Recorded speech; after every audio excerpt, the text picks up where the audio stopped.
Good morning, good afternoon, good evening, wherever you may be. Welcome to welcome to OET Medical Online. Today's lesson is the second in the listening series for OET, and it is Listening Part B. For those of you who have watched previous videos, you will have seen a video that outlines the whole of the listening test. So if you want to know anything else other than anything about Part B, please refer to that video. In this video, we're just going to go directly and practice how to do exercises in Part B. So, from the introduction video, you will know that Part B has one part which consists of 6 short extracts and multiple choice questions. We'll now begin our walkthrough.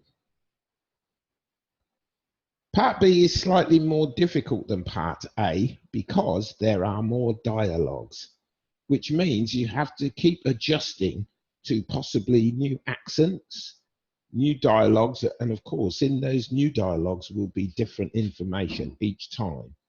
So you have to constantly adjust, which makes it a little bit more difficult, but not that much more difficult. You have 6 short conversations in medical settings, and again, as I said, multiple choices.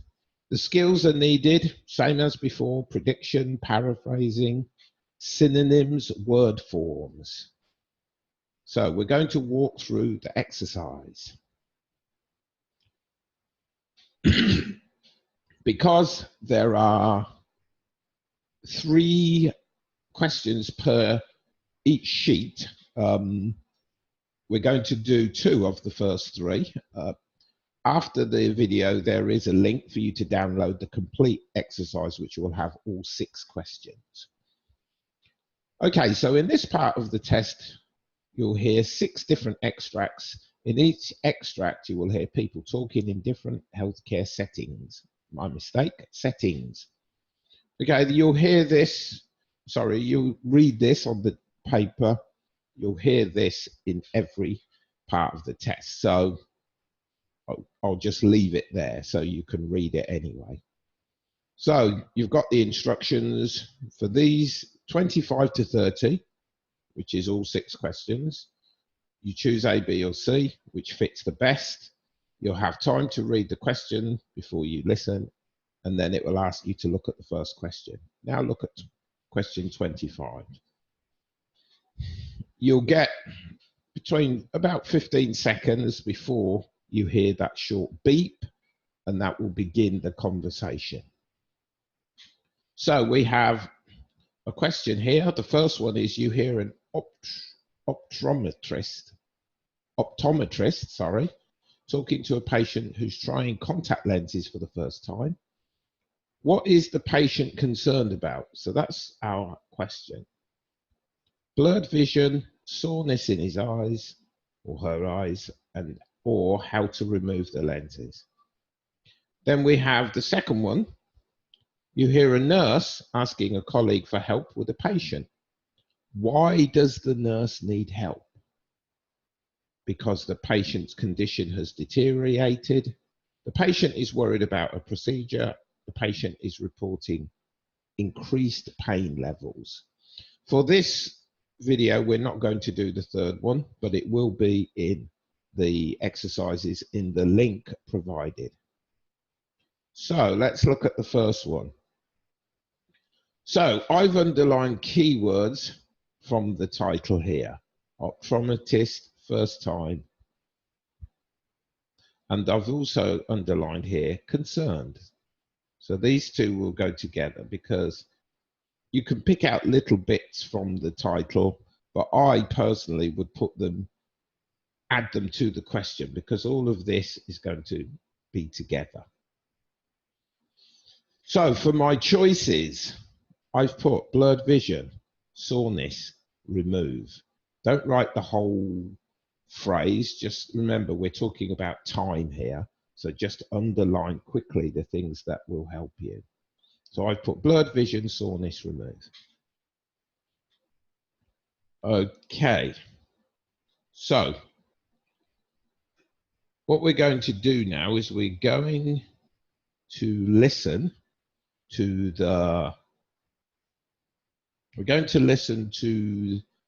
the first question, and in this question we're going to listen for references related to the conversation between the optometrist, that's my mistake, I'm still not very good at that, and also the patient or the customer. It could even be a customer. It's in a medical setting, but someone could be trying contact lenses actually in the store. So we could also have that. Okay, so we're going to listen to the first one. So let's begin. Now, you've had the lenses in for a few minutes. How are they feeling? Not bad. I thought I'd feel them actually touching my eyes, that they'd be sore or prickly, but I can't feel much at all. My eyes do feel a bit watery, though. It's okay. You've just used too much solution. Now, in a few minutes, I'll get you to try taking them out and inserting them again by yourself. I had no trouble taking them out earlier, but I'm not confident about putting them in. I worry I'll press too hard. That's unlikely to happen. Things look rather distorted, though. I mean, I can't make out the letters on that chart. Any of them? Those lower down. Let's give things another minute to settle down.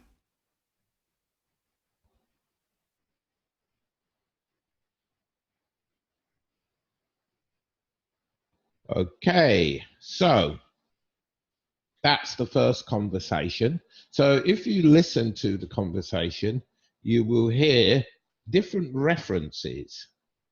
So we're listening for these three things: mention of blurred vision, possible mention of soreness, and removing, which will be remove the lenses. So all of these things go with concern, because the customer, the patient, sorry, we'll call him the patient, is concerned about one of these things. So if you listen, there are a few references. The patient says, I thought that they would be sore. But here he's referring to the lenses, not his eyes.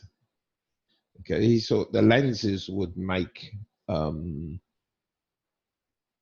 that they would make his eyes sore, and rather not his eyes would be sore. Okay, and also when we say I thought that, it's often used to express concern. We say something like, oh, I thought I might be late, for example. That means you're worried that you might be late. So it is a reference. It's not a strong reference, but as a native speaker, I would understand that that could mean that I'm concerned about something. Okay, but here we know it's not that, because he's not referring to his eyes, he's referring to the lenses.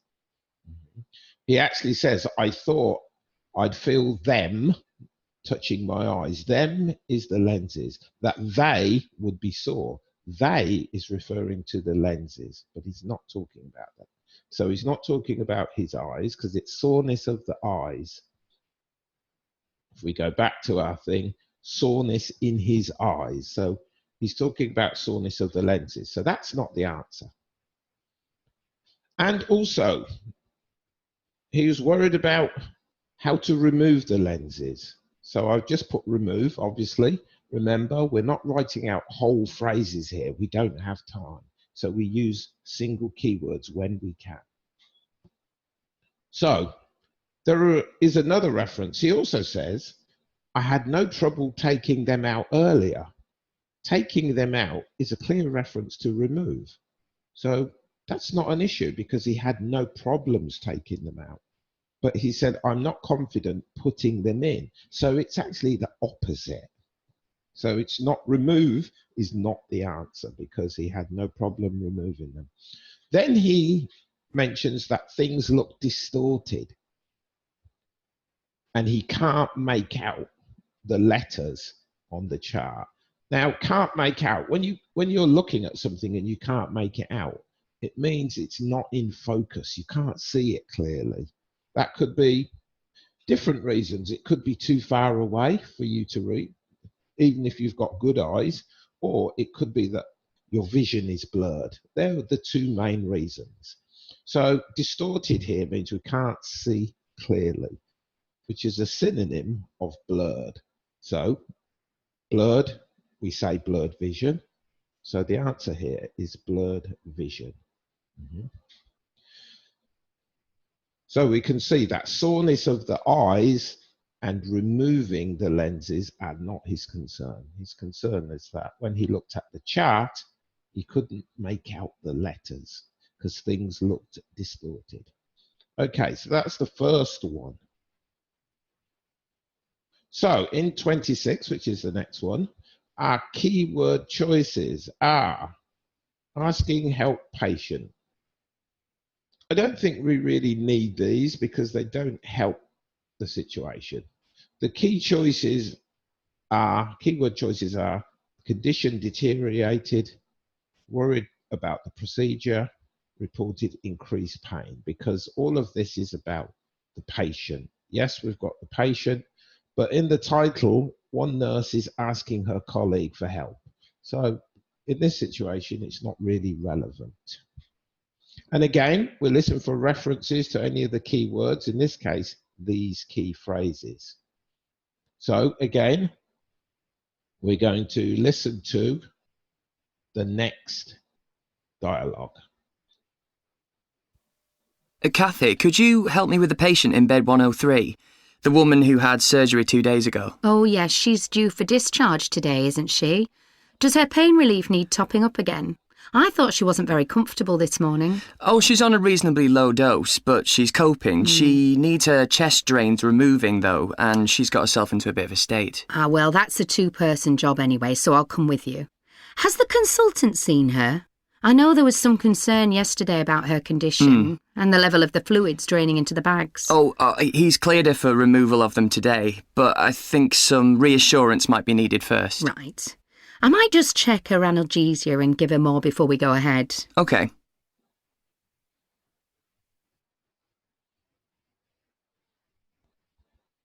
Okay. So what I've done is I've approached this slightly differently, because when you're doing these exercises, it's always a good idea to try different approaches. We've tried the approach of looking at the references here individually, but here what I've done is I've put all the things here that are relevant. Okay, so we're looking at the things such as condition deteriorated. Has the patient's condition deteriorated? Well, there's a mention of concern over her condition. There is also mentioned the fact that she is on a low dose of some kind of maybe painkiller or something, but she's coping. It means she's okay with it.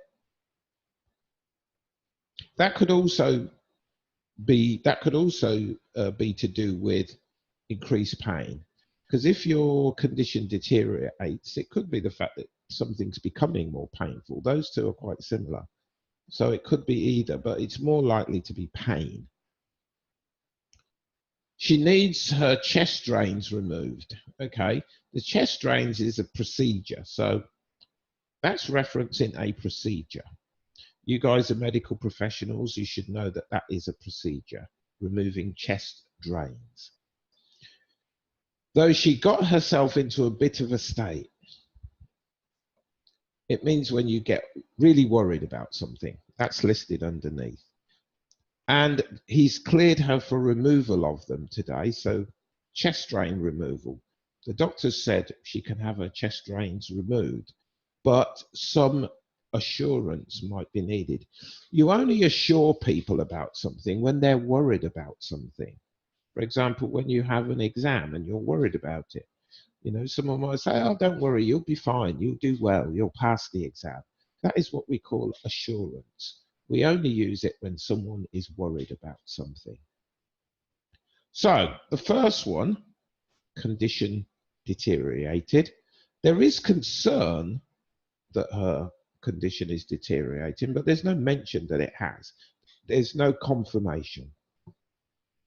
The second one, she got herself into a state, as mentioned earlier, equals really worried about. The patient is worried about the chest drain removal. Also, some assurance is needed. So these things tell me that she's worried about something, she needs reassuring. What is she worried about? If you listen to the dialogue, when you practice again, you might not hear it this time, but listen and you'll hear these references. Remember, practicing doesn't mean you do something once and once only. Repeat it until you hear what you're looking for, and then you can understand how to listen. It increases your ability to listen. So don't just do something once. If you don't hear it the first time, repeat it and then think, yes, now I can hear it. Now I can see how these two things are connected. That is what practice is. The third one relates to increasing pain. But there is mention of discomfort, because she said, I don't think she was comfortable last night. But discomfort could mean that she didn't sleep very well because the bed was uncomfortable. It might not be anything to do with pain. It doesn't say that it's referencing pain, so if we don't hear it, it's not that. There is a question asked about her pain, but the response is that she is on a low dose and is okay. So we know that it's nothing to do with the pain because she's okay. Therefore, the patient got into a state about the chest drains removal, which is a procedure. So that answers the question. The patient is worried about a procedure, along with the first one where the patient is worried about his blurred vision. Okay, sorry. So that's the end of the video. Sorry for that. I went a bit too far. I hope this helps you. And if you want to practice, please look at the link below. There's the complete exercise with the audio and with the answers. Please do the exercises before you check the answers. If you get an answer wrong, work out why you got it wrong. If you get an answer correct, work out why you got it correct. Compare the two. Compare your wrong answers with your right answers. If you're using the same techniques and getting some right, and using the same techniques but getting some wrong, look at the difference. Why are you getting? Make notes. And if you'd like to book classes with us, we have myself and we have my colleague who's also a native English speaker and a teacher also. We will gladly help you, and you can book classes with us either by visiting our website and booking through there or going directly to our booking site. This does not use www. All you have to do is type booking at oetmedical.co.uk. It will take you straight to our booking system menu. Please subscribe. Please hit the notification bell so when the next video is ready for release, or when it's released, you will be notified immediately. Share this channel with others. This channel hopefully provides you with good tips and good information. But as I said before, you need to also supplement your self-study with a teacher. And we are ready and willing to help you.